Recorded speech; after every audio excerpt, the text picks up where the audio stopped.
여러분은 언제 마지막으로 자기 자신으로 살아보셨나요? 누군가의 딸, 누군가의 아내, 누군가의 엄마. 그 모든 역할을 내려놓고 그냥 나로 살아본 기억 있으신가요? 나는 없었습니다. 단 한 번도요. 결혼은 23세 했습니다. 사랑했는지는 잘 모르겠어요. 그땐 그냥 다들 그렇게 사는 줄 알았거든요. 딸을 낳고 아들을 낳고 시간은 바람처럼 흘렀고 나는 하루하루 누군가를 위해 살아가는 것이 자연스러운 줄만 알았습니다. 남편은 몇 해 전 갑작스레 떠났습니다. 아이들은 대학을 가고 결혼을 하고 각자의 도시로 흩어졌죠. 그리고 어느 날 집안엔 저 하나만 남았습니다. 아침에 일어나면 부엌엔 아무도 없고 점심엔 혼자 식탁에 앉아 밥을 먹고 저녁엔 TV 소리만이 벽에 부딪혀 되돌아왔죠. 그때 처음 이제 나는 누구인가 란 질문을 하게 되었습니다. 딸이 전화를 걸어왔어요. 엄마, 친구들이랑 제주도 여행 갈 거야. 다녀와도 괜찮지? 나는 허탈하게 웃으며 말했죠. 그럼 가야지. 이젠 내 인생 살아야지. 하지만 전화를 끊고 나서 눈물이 터졌습니다. 왜 그 아이가 자꾸 괜찮냐고 묻는지 이제야 알 것 같았거든요. 괜찮지 않았거든요. 다음 날 아침 거울 앞에 서서 내 얼굴을 들여다봤습니다. 어느새 깊게 내려앉은 눈가 주름, 희끗희끗한 머리카락, 그리고 무표정한 입술. 이 얼굴로 나는 뭘 할 수 있을까? 그 질문에 대답해줄 사람은 세상에 없었습니다. 그래서 내가 나에게 물어보기로 했죠. 그날 오후 오래 묵혀둔 상자를 꺼냈습니다. 내가 젊었을 적 쓰던 노트, 그림 몇 장, 책갈피, 그리고 대학 입학 원서 한 장. 그 원서는 내가 결혼하기 직전까지 꿈꿨던 문해창작과 지원서였습니다. 나는 글을 쓰고 싶었던 사람이었어요. 하지만 그 꿈은 딸의 기저귀와 아들의 감기약 사이에 조용히 사라졌죠. 지금도 가능할까? 며칠 뒤 나는 지역 커뮤니티 센터에 갔습니다. 중년 여성 창작반이 있다는 걸 알게 됐거든요. 처음 문을 열고 들어갔을 땐 손이 바들바들 떨렸습니다.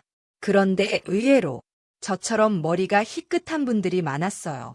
한 분이 웃으며 인사했죠. 처음이세요. 잘 오셨어요. 우리 다 이제라도 내 삶을 써보자고 모인 사람들이에요. 그 말에 눈물이 핑 돌았습니다. 처음엔 한 줄 쓰는 것도 힘들었습니다. 엄마로서, 주부로서 살아온 시간은 자기 생각을 멈추는 훈련이기도 했으니까요. 하지만 조금씩 단어가 문장이 되고 문장이 이야기가 되면서 내 안에 숨겨져 있던 진짜 나가 고개를 들기 시작했죠. 어느 날 장문 선생님이 말했어요. 이 문장, 아프지만 솔직하네요. 작가가 되실 수 있어요. 그 말은 그동안 누구에게도 받아보지 못한 나에 대한 칭찬이었습니다. 그날 밤 처음으로 다이어리에 이렇게 썼어요. 나는 누구의 엄마가 아니라도 살아갈 수 있는 사람이다. 그 글을 쓰며 눈물이 났습니다. 기쁨인지 슬픔인지 모를 감정이 천천히 가슴을 적셨죠. 그리고 지금 나는 매주 월요일이면 수업에 가고 화요일엔 도서관에서 글을 쓰고 수요일엔 공원에 앉아 사람들의 얼굴을 스케치하며 이야기를 상상합니다. 자녀들에게는 잘 지내고 있다는 짧은 문자만 보냅니다. 그들은 이제 엄마 없는 삶에 익숙해질 시간이니까요. 그리고 나 역시 나로서의 삶을 배우는 중이니까요. 주말 아침 책상 위 노트에는 어젯밤 썼던 짧은 단편이 펼쳐져 있었다. 불 꺼진 방 안에서 나는 조용히 그 글을 다시 읽어보았다. 중년의 여자가 혼자 카페에 앉아 처음으로 자신을 사랑하는 법을 배운 이야기. 글이 끝나는 문장엔 내가 썼지만 내가 울컥하게 되는 마지막 문장이 있었다. 이제 누군가의 이름을 달지 않아도 나는 충분히 존재한다. 카페에서 커피를 마시고 있으면 주변 사람들은 여전히 나를 아이 엄마나 누군가의 아내로 봤다. 처음엔 괜찮았다. 하지만 점점 서운해지기 시작했다. 어느 날 옆 테이블의 중년 부부가 말했다. 요즘 젊은 애들은 엄마들 말 안 듣는다니까. 맞아. 애들 키우는 것도 다 운이야. 나는 그 말에 조용히 웃었다. 나도 한때 그렇게 말했던 적이 있었으니까. 하지만 지금은 그 말들이 내 인생을 얼마나 작게 만들었는지 깨달을 수 있었다. 커뮤니티 센터의 창작반도 점점 익숙해졌다. 서로 글을 읽고 피드백을 나누며 우리는 조금씩 진짜 이야기를 꺼내기 시작했다. 어느 날 내가 쓴 자신을 잃어버린 여자 이야기를 읽었을 때 누군가가 말했다. 그 여자, 당신이에요? 나는 고개를 끄덕였다. 그리고 처음으로 내 인생을 글로 풀어낸다는 것이 얼마나 용기가 필요한 일인지 실감했다. 그 순간부터 나는 매일 조금씩 달라지기 시작했다. 동네 시장에서 마주친 옛 친구가 물었다. 요즘 뭐해? 손주 봐줘. 나는 웃으며 대답했다. 아니, 이제 내 글 봐주고 있어. 친구는 잠시 멈칫했다가 아, 멋지다라고 말했다. 진심인지 아닌지는 몰라도 나는 그 말이 기뻤다. 왜냐하면 오랜만에 엄마가 아니라 나 자신으로 인정받는 느낌이었으니까. 시간이 흐르면서 아이들의 연락은 조금씩 줄어들었다. 예전엔 전화 올 때마다 밥은 먹었니? 몸은 괜찮니? 묻곤 했지만 지금은 그냥 잘 지내고 있구나 하는 한 줄의 메시지만으로도 나는 충분했다. 왜냐하면 나는 이제 누군가에게 의존하지 않고도 자신을 돌볼 줄 아는 사람이 되어가고 있었기 때문이다. 그러던 중 창작반 선생님이 내게 따로 말을 걸었다. 다음 달에 소규모 작품 낭독회가 있어요. 당신 글 꼭 읽어줬으면 해요. 나는 깜짝 놀랐다. 제가요? 네, 당신 이야기. 분명히 누군가에게 위로가 될 거예요. 그 말은 내 가슴을 두드렸다. 내 이야기가 누군가에게 용기가 될 수 있다는 사실이 처음으로 내 삶의 의미를 부여했다. 낭독회 날, 작은 카페에는 10명 남짓한 청중이 모였다. 내 차례가 되었을 때 나는 손을 덜덜 떨며 마이크를 잡았다. 그리고 말했다. 이 이야기는 한 여성이 엄마라는 이름을 벗고 다시 자신으로 살아가는 이야기입니다. 그 말을 하고 글을 읽는 동안 한쪽 구석에서 조용히 눈물을 닦는 사람이 보였다. 그 순간 알았다. 나는 다시 연결되고 있다는 걸. 누군가의 마음과 세상과 그리고 나 자신과. 낭독회가 끝난 후 한 중년 여성이 다가왔다.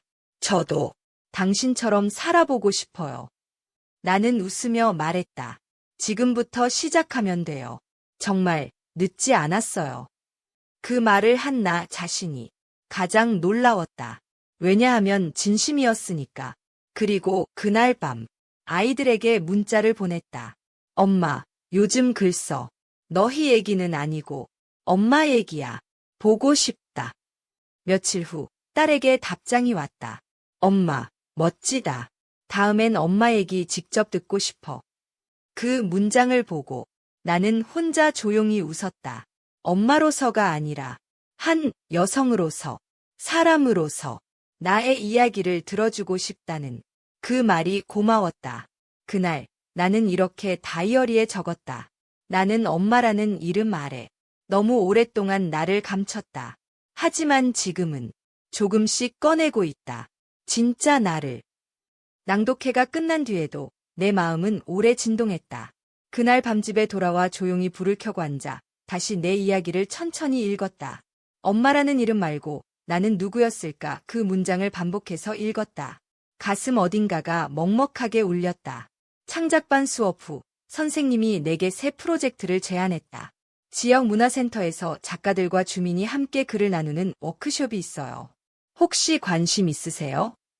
처음엔 망설였다. 나는 아직도 스스로를 작가라고 부르기엔 어색했으니까. 하지만 그도 말했다. 이미 작가예요. 누군가 당신 글을 듣고 울었다면 그건 글이 아니고 삶이에요. 그 말이 따뜻하게 가슴에 와 닿았다. 결국 나는 신청서를 냈고 워크숍 첫날 그를 만났다. 그는 사회학 강사였다. 50대 초반쯤 되어 보이는 조용한 인상의 남자. 내가 쓴 글을 유심히 읽고는 발표 후 다가와 말했다. 이 글 몇 번이나 다시 읽었어요. 너무 좋아서. 나는 당황해서 웃기만 했다. 칭찬에 익숙하지 않았다. 그는 말했다. 글 속 주인공이 당신인가요? 나는 고개를 끄덕였다. 그럼 당신은 아주 용감한 사람이네요. 그 말 한마디에 나는 이상하게 위로받았다. 누군가 나를 용감하다고 말해준 건 정말 오랜만이었으니까. 워크숍은 3주 과정이었다. 매주 그와 마주했고 조금씩 대화를 나눴다. 그는 섬세했고 말보다 경청에 능했다. 어느 날은 강의 끝나고 함께 걷게 되었는데 그가 물었다. 혼자 지내시는 거 많이 외로우시죠? 나는 잠시 멈칫했다. 그냥 익숙해졌다고 해야 하나요? 혼자 있는 건 외로운 게 아니라 공허해지는 것 같아요. 그는 고개를 끄덕였다. 그 공허함을 글로 채우시는 거군요. 그 말이 왜 그렇게 따뜻하게 들렸을까? 워크숍 마지막 날, 그는 내게 연락처를 건넸다. 혹시 괜찮으시면 다음에 전시회 같이 가실래요? 내가 머뭇거리자 그는 웃으며 덧붙였다. 그냥 친구로워. 그를 좋아하는 사람끼리. 나는 천천히 고개를 끄덕였다. 전시회 날, 그는 시간에 맞춰 나를 데리러 왔다. 우리는 갤러리를 천천히 걸으며 그림을 봤고 나는 오랜만에 설렘이란 감정을 느꼈다. 그는 나에게 묻지 않았다. 가족은 어때요? 딸은 뭐해요? 같은 질문들 대신 요즘 무슨 이야기 쓰고 계세요? 그는 내 지금을 궁금해했다. 내 과거가 아닌 내가 쓰는 문장들에 집중했다. 이 사람은 나를 한 사람의 존재로 보고 있구나. 그런 느낌이 들었다. 카페에서 커피를 마시던 중 그가 갑자기 물었다. 혹시 다시 사랑하고 싶다는 생각 해보신 적 있나요? 나는 컵을 놓고 조용히 그를 바라봤다. 그 말 한마디가 무겁지 않게 자연스럽게 들리는 사람은 그가 처음이었다. 있어요. 그런데 무서워요. 다시 누군가를 받아들이는 게. 그는 미소 지었다. 저도요. 그래서 이렇게 천천히 알아가는 게 더 좋은지도 몰라요. 그 순간 나는 깨달았다. 그는 나에게 누군가의 엄마, 누군가의 부인이 아닌 그냥 한 사람으로서의 나를 대하고 있었다는 걸. 집에 돌아오는 길, 밤 공기가 서늘했다. 하지만 내 마음은 이상하리만치 따뜻했다. 집 문을 열고 들어왔을 때 나는 거울 앞에 섰다. 예전엔 눈가 주름을 지우고 싶었다. 이젠 그 주름 안에 담긴 시간들이 아깝지 않았다. 나는 조금씩 진짜 내가 되어가고 있었다. 그날 밤 다이어리에 이렇게 썼다. 사랑은 다시 찾아오는 것이 아니라 내가 스스로 허락할 때 찾아온다. 나는 지금 내 마음에 다시 문을 열고 있다. 그와 함께한 시간은 마치 잊고 지냈던 계절처럼 다가왔다. 새삼 봄이 이렇게 부드러운 빛을 가졌었나 생각하게 되었다. 카페에서, 전시회장에서, 문화센터 골목을 걸으며 나눴던 작은 대화들이 어느새 내 일상 깊숙이 스며들어 있었다. 하지만 동시에 마음 한구석엔 또 다른 감정이 고개를 들고 있었다. 이게 정말 괜찮은 걸까? 나는 엄마였고 누군가의 아내였고 한때는 인생의 뒷자리에 머물러 있던 사람이었다. 그런 내가 이제야 무언가를 바라보는 이 설렘이 과연 허락받을 수 있는 것인지 나는 자주 스스로에게 되물었다. 어느 날 딸이 전화를 걸어왔다. 엄마, 요즘 표정이 많이 달라졌어. 나는 조심스레 웃었다. 그래. 그냥 요즘 좀 재밌는 일이 많아서. 딸은 아무 말 없이 가만히 듣더니 이렇게 말했다. 엄마가 행복하다면 난 그걸로 좋아. 그 말 한마디에 마음이 물결처럼 흔들렸다. 딸은 아무것도 묻지 않았다. 하지만 그 말 속에는 내가 어떤 선택을 하든 나를 믿겠다는 묵직한 응원이 담겨 있었다. 며칠 뒤 그는 나를 작은 음악회에 초대했다. 작은 공간, 은은한 조명, 조용한 피아노 선율. 우리 둘은 말없이 음악을 들었다. 그리고 그가 조용히 말했다. 이런 순간 누구와 함께 있는지가 제일 중요한 것 같아요. 나는 그를 바라보았다. 맞아요. 누구와 함께 있는가. 그게 모든 걸 바꾸죠. 그날 밤 우리는 길게 걸었다. 처음으로 그의 지난 이야기를 들었다. 그 역시 오랜 시간 가족을 위해 살아왔고 혼자가 된 뒤에는 자기 자신을 잃어버렸다고 했다. 당신을 만나고 나서야 내가 다시 살아있다는 걸 느껴요. 그 말은 단순한 고백이 아니었다. 그 말은 우리 둘이 같은 자리에 같은 방향을 보고 있다는 증거였다. 문화센터에서 열린 마지막 낭독회. 이번엔 내가 사회를 맡게 되었다. 참가자들이 한 명씩 무대에 올라 자신의 글을 읽었다. 마지막 차례는 그였다. 그는 무대에 올라 짧은 에세이를 읽기 시작했다. 그리고 끝부분에서 이렇게 말했다. 이 글은 저에게 삶을 다시 느끼게 해준 한 사람에게 드립니다. 그 사람은 자신의 이야기를 글로 쓰고 자신의 상처를 삶으로 끌어올렸습니다. 그 용기에 제가 응답할 수 있기를 바랍니다. 그 순간 나는 더 이상 도망치고 싶지 않았다. 낭독회가 끝나고 우리는 카페로 향했다. 늦은 밤, 사람도 없는 공간에서 그는 조용히 내 손을 잡았다. 나는 당신을 존경하고 당신이 가는 길을 함께 걷고 싶어요. 나는 그 말에 더 이상 회피하지 않았다. 나도 이제 나를 멈추게 하고 싶지 않아요. 며칠 뒤 딸에게 우리는 다시 앉아 대화를 나눴다. 엄마, 그 사람과 함께 있는 게 두렵진 않아? 나는 고개를 끄덕였다. 두려워. 하지만 더는 혼자 울고 싶지 않아. 딸은 잠시 침묵하더니 내 손을 잡았다. 그럼 같이 걸어가. 내가 엄마 옆에 있을게. 그 말은 오랜 시간 내 마음을 짓눌렀던 벽을 무너뜨렸다. 지금의 나는 더 이상 누군가의 기대에만 응답하는 사람이 아니다. 나는 나의 설렘에, 나의 기쁨에, 그리고 나의 두려움에 응답하는 사람이 되었다. 그와 함께 집 근처 벤치에 앉아 커피를 마시던 어느 날, 나는 그에게 말했다. 나는 더 이상 숨지 않기로 했어요. 그는 고개를 끄덕이며 내 손을 조용히 잡았다. 그럼 이제 함께 걸어요. 당신이 숨지 않아도 되는 삶을 내가 함께 지킬게요. 봄바람이 부드럽게 불어왔다. 이제 나는 내 이름을 찾았다. 엄마도 아내도 아닌 나로서의 이름. 그리고 그 이름은 누군가의 사랑을 받을 자격이 있는 이름이라는 것을 이제는 스스로 믿을 수 있게 되었다.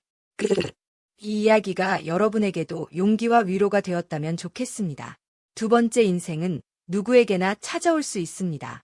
그 문을 여는 열쇠는 바로 나 자신을 인정하는 마음입니다.